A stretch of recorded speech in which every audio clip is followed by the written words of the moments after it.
Hi, I'm Julie, and this channel is called Happy on Monday. It's about how to save for retirement even if you're single and don't make a lot of money.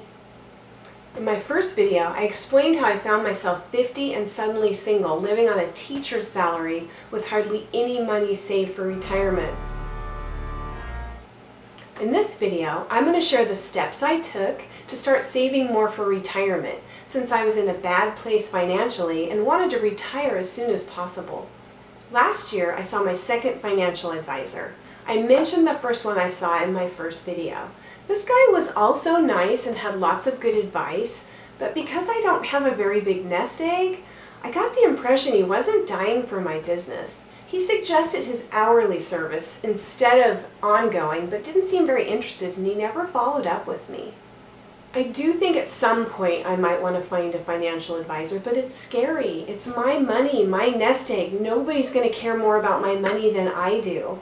And the advisor fees are a lot. Say I end up with my goal of $500,000 for retirement, most advisors charge 1% or more per year. If you live by the 4% rule, where you withdraw 4% every year for your income, that's 25% of your income. 25%. So this is something I'm grappling with right now. Do I keep educating myself and try to manage my own money by myself? Do I find a fee-only planner? Do I bite the bullet and pay a yearly percentage fee? Financial advisors, fee-only advisors, fee-based advisors, flat fee advisors, fiduciaries? What the F? I do think I will probably use a financial planner in the future, because at age 85, you're not thinking as clearly as you do at age 55. So at some point, a financial planner will probably add value. Maybe I'll hold off for a while though. I'll keep you updated. Please comment below and give me your ideas or opinions. I would love to hear what you think. I'm a teacher. I do not get a match on my retirement contributions. I was also locked into contributing only 5% and could not change the amount. At the time I locked in the 5% rate, I was married and had no idea I would find myself here. I had no idea where to begin. Here's my disclaimer, I am not a financial planner. This is just a story of my personal financial planning for retirement. You should do your own research and talk to your financial planner before investing. I'm going to start with my pre-tax savings accounts that I started. I started watching the DRS, Department of Retirement Systems, webinars online. Most states have their own version. I opened a 403B account first. 403Bs are retirement savings plans that serve employees of public schools and other state organizations. Contributions are made through payroll deductions. Investment choices are limited, but it was something. What I like about the 403B is that I was able to choose the vendor, so I chose Vanguard. What I don't like about it is that if I want to make any changes, I can't do it online. I have to contact HR and submit in writing what I want changed. That's a pain. It also takes a long time. Next, I opened a 457 account. You can contribute a portion of your salary into a 457 retirement account. That money and any earnings you accumulate are not taxed until you withdraw them, just like the 403B, a 401A, 401K, those kind of accounts. These are also designed for public sector employees like teachers. With a 457, there is not an additional 10% early withdrawal tax. I'm going to say that again, no early withdrawal tax. So I could use this as a bridge account if I retire before 59 and a half. What I like about the 457, at least with mine, is I'm able to get online to make changes. I don't have to contact HR.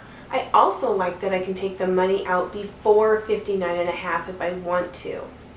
What I don't like is that it's not accumulating very much interest compared to my other accounts. But this could be user error because I did pick the funds to invest in.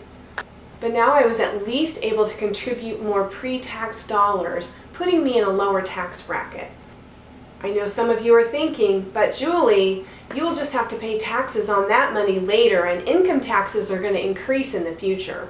But my plan is to use a strategy of withdrawal and retirement to stay in a lower tax bracket. You have to have some taxable income in order to get Obamacare or ACA insurance, which is probably what I'm going to do. I'm not too worried about RMDs either, because with a smaller nest egg like mine, those RMDs won't be very high. Let's be real. I'm hoping to have $500,000 to retire on. With the amount I'll have in my accounts, RMDs won't be a problem. And I just found out that the age that you have to start taking RMDs has recently changed, and now it's not until I'm 73. If you're interested in opening a 403B or 457 or an account like that, I highly suggest watching the DRS webinars online to learn more about it. I'm going to include links below, but these are for Washington State DRS. I know other states are similar, but you might want to do the research. There's also YouTube videos on 403Bs and 457 accounts, so do some research. Now I'm going to talk about the after-tax savings accounts that I started. I also knew I needed to have some after-tax accounts for my withdrawal strategy to work in retirement to keep me in a lower tax bracket. So I opened a Roth account with Vanguard, and I opened a high-yield savings account online. This was over a several-year period though, not all at once. And in 2022, I invested in I-bonds when the rates were so good and everyone's getting in. Now I think the I-bonds rate is going down, so I probably won't keep adding there. I may cash that out and put it somewhere else. When the market got so crazy, I decided I needed a bigger cash supply for my first bucket. I'm loosely trying to use my version of the bucket strategy. I started reading everything I could get my hands on about retirement. After sort of following Dave Ramsey's baby steps, I realized that I personally wanted to pay off my mortgage before I retired. This is a personal decision for each individual, and one size does not fit all. I started paying an extra $1,000 a month toward my mortgage principal. That was 3 years ago. I bought my house about 7 years ago when I got divorced. I took out a 15-year mortgage. I hope to have my house paid off about a year from now. I've watched the mortgage balance slowly go down over the last several years. Slowly.